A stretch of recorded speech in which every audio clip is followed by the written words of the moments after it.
Telangana cabinet sub committee సమావేశం ముగిసింది. దాదాపు 3 గంటలు కొనసాగిన సమావేశంలో రైతు భరోసాపై చర్చించారు.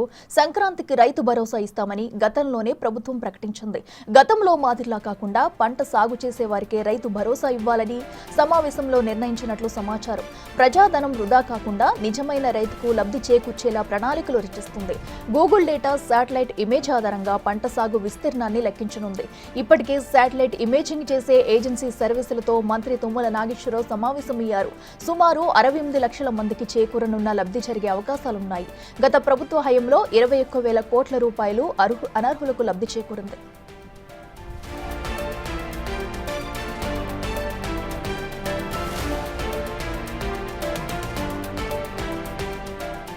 ఇదే అంశానికి సంబంధించి మరింత సమాచారం మా ప్రతినిధి వెంకట్ లైవ్ లో అందిస్తారు. వెంకట్, చెప్పండి. ఇప్పటికే అయితే తెలంగాణ కేబినెట్ సబ్ కమిటీ భేటీ అయితే ముగిసింది. అయితే ప్రధానంగా చూసుకున్నట్టయితే రైతు భరోసాపై కూడా ఈ భేటీలో చర్చించినట్టు తెలుస్తుంది. మరి రైతు భరోసాపై ఎలాంటి నిర్ణయాలు తీసుకున్నారు? ఎప్పటి నుంచి దీన్ని మొదలుపెట్టే అవకాశం ఉంది?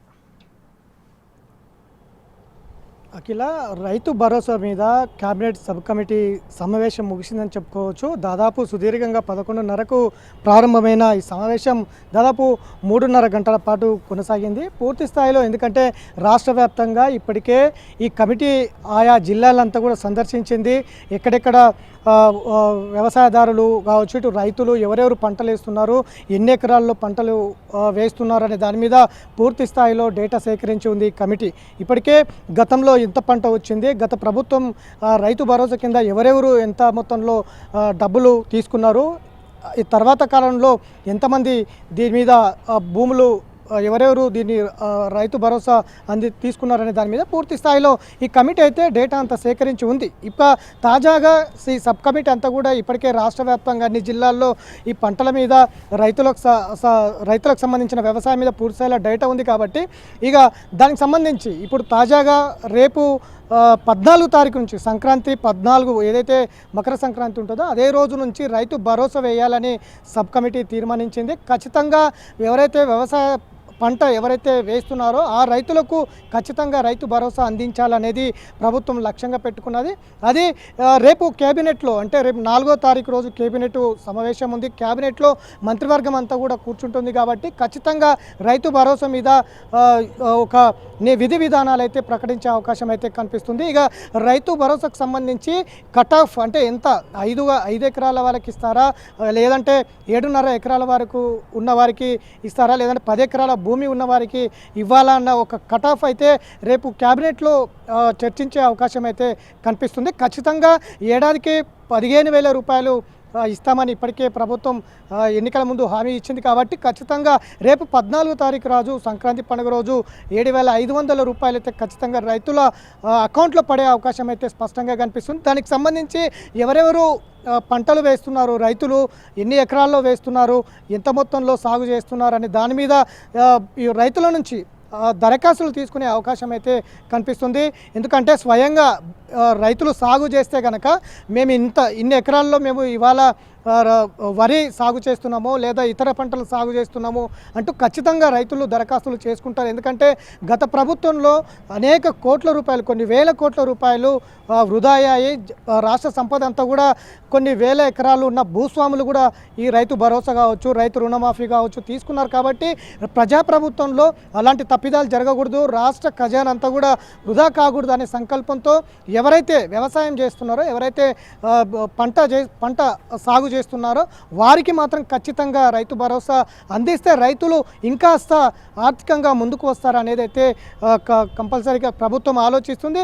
అందులో భాగంగానే గత ప్రభుత్వంలో ఎంత మొత్తంలో సాగు జరిగింది, ఇప్పుడు ఈ ప్రభుత్వం వచ్చిన తర్వాత ఎంత మొత్తంలో సాగు జరిగింది, గత ప్రభుత్వంలో ఎవరెవరు రైతు భరోసా కావచ్చు, రైతు రుణమాఫీ కావచ్చు, ఇట్లాంటి అంశాలు ఎంత మొత్తంలో తీసుకున్నారనే డేటా అంతా కూడా ప్రభుత్వం దగ్గర ఉంది. కాబట్టి గత ప్రభుత్వం తప్పిదాల లెక్క ఈ ప్రభుత్వంలో ఉండకూడదనే ఉద్దేశంతోనే ఒక కీలకంగా ముందుకు అడుగులు వేస్తున్నటువంటి నేపథ్యం ఉంది.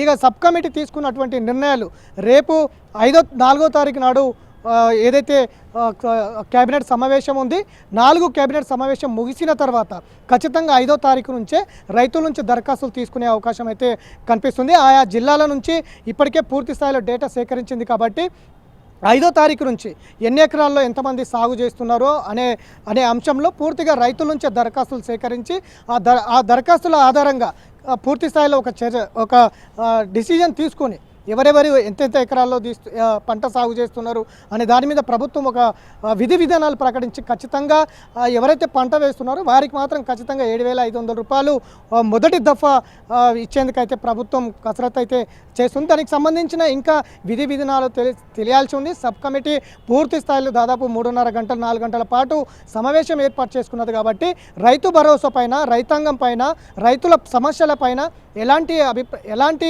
అంశాల మీద చర్చ జరిగిందనేది పూర్తి స్థాయిలో రావాలి. రేపు 4వ తారీఖు నాడు కేబినెట్ సమావేశం ఉంది కాబట్టి ఖచ్చితంగా ఏదైతే ఈ సబ్ కమిటీ ఇప్పటికే రాష్ట్ర వ్యాప్తంగా రైతుల నుంచి వారి సమస్యల గురించి అన్ని అభిప్రాయాలు సేకరించింది కాబట్టి ఆయా జిల్లా కలెక్టర్లు కావచ్చు, అక్కడున్న లోకల్లో ఉన్నటువంటి అధికారులు కావచ్చు, ఇట్లా అందరితో నుంచి కూడా డేటా సేకరించినటువంటి నేపథ్యం ఉంది. ప్రధానంగా రైతాంగ సమస్యలు ఎంత మొత్తంలో సాగు జరుగుతుంది, ఆయా జిల్లాలో కావచ్చు, ఆయా మండలాల్లో కావచ్చు, ఆయా గ్రామాల్లో కావచ్చు, ఎవరెవరు ఎంత పంట వేస్తున్నారు, పంట వేసేది రైతులేనా, సొంత భూమిదారులేనా, లేదంటే పాస్ పుస్తకాలు ఒకరివి, పంట వేసేది ఒకరు, ఇట్లా రకరకాలుగా గత ప్రభుత్వంలో డబ్బులు తీసుకున్నారు కాబట్టి ఇప్పుడు ఈ ప్రభుత్వం వచ్చిన తర్వాత అలాంటి వెసులుబాటు ఉండదు.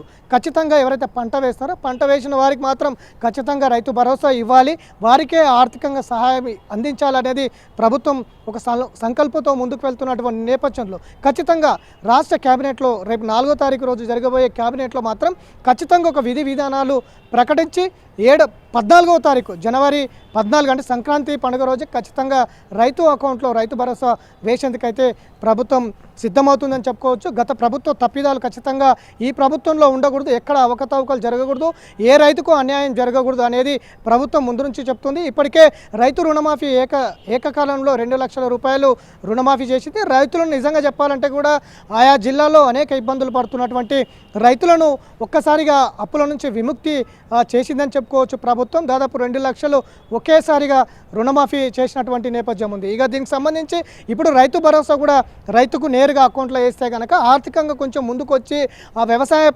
సంబంధించి ఏదైతే పంట వేస్తారో ఆ పంటలు కూడా కొంత ఆర్థికంగా ముందుకు వస్తారు, కొంత లాభదాయకం రైతులకు ఉంటుందనేది ప్రభుత్వం ఆలోచిస్తూ ఉంది. అట్లనే రైతులకు ఇచ్చినటువంటి పంట ఏదైతే బోనస్ కావచ్చు, రైతుల గిట్టుబాటు ధర కావచ్చు, అట్లనే రైతులకు సంబంధించిన కళ్ళంలోనే పంట కొనడం కావచ్చు, ఇట్లాంటి సౌకర్యాలను కూడా ప్రభుత్వం కల్పిస్తూ ఉంది. కాబట్టి ఖచ్చితంగా రైతు ఎక్కడ కూడా అన్యాయం జరగకూడదు, రైతు ఆర్థికంగా ముందుకు వెళ్ళాలి, అప్పుల నుంచి బయటపడాలి. ఇవన్నీ కూడా గత కొన్నేళ్ల నుంచి జరుగుతున్నటువంటి అంశాలు ఉన్నాయి. కాబట్టి ఈసారి ఖచ్చితంగా కాంగ్రెస్ ప్రభుత్వంలో అది రేవంత్ రెడ్డి సర్కార్ ఖచ్చితంగా రైతులను అప్పుల నుంచి బయటికి నెట్టివేయాలనే సంకల్పంతో ముందుకు వెళ్తుంది. కాబట్టి రేపు జనవరి 14వ తారీఖు రోజు ఖచ్చితంగా రైతుకు మొదటి దఫా ఏడాదికి 15,000 రూపాయలు కాబట్టి ఏడాదికి 2 సార్లు ఈ 15,000లో 7,500 రూపాయలు మొదటి దఫా, మరొక 7,500 మరొక దఫా రైతు భరోసా ఇచ్చేందుకైతే ప్రభుత్వం సిద్ధమైందని చెప్పుకోవచ్చు. రేపు కేబినెట్లో విధి విధానాలు అయితే ఖచ్చితంగా ఇస్తారు. కేబినెట్ 4వ తారీఖు జరుగుతుంది. ఆ రోజు ఎంత సీలింగ్ ఎంత పెడతారు, కట్ ఆఫ్ ఎంత పెడతారు, ఎన్ని ఎకరాలు ఉన్న వారికి రైతు భరోసా అందించాలి అనేది ఖచ్చితంగా విధి విధానాలు అయితే బయటికి వస్తాయి. అట్లనే గత ప్రభుత్వంలో కొన్ని వేల కోట్ల రూపాయలు ఖర్చు అయినాయి కాబట్టి వృధాగా 1000 ఎకరాలు ఉన్న భూములున్న వారు కూడా రైతు భరోసా, రైతు రుణమాఫీ పొందారు. కాబట్టి ఈసారి ఖచ్చితంగా అలాంటి అవకతవకలు కావచ్చు, అలాంటి వెసులుబాటు ఏది కూడా ఉండకపోవచ్చు అనేది స్పష్టంగా అర్థమవుతుంది. ఖచ్చితంగా పాస్బుక్ ఎవరి పేరు మీద ఉంది, ఎవరు పంట వేస్తున్నారు, ఎంత మొత్తంలో వేస్తున్నారు అంటే అనే విధి విధానాలు అయితే రేపు కేబినెట్లో ఖచ్చితంగా వచ్చే అవకాశం అవుతుంది. ఖచ్చితంగా జనవరి 14 తారీఖు అయితే రైతు అకౌంట్లో రైతు భరోసా అయితే ఖచ్చితంగా పడే అవకాశం స్పష్టంగా కనిపిస్తుంది. Akhila. Right Venkat, thank you.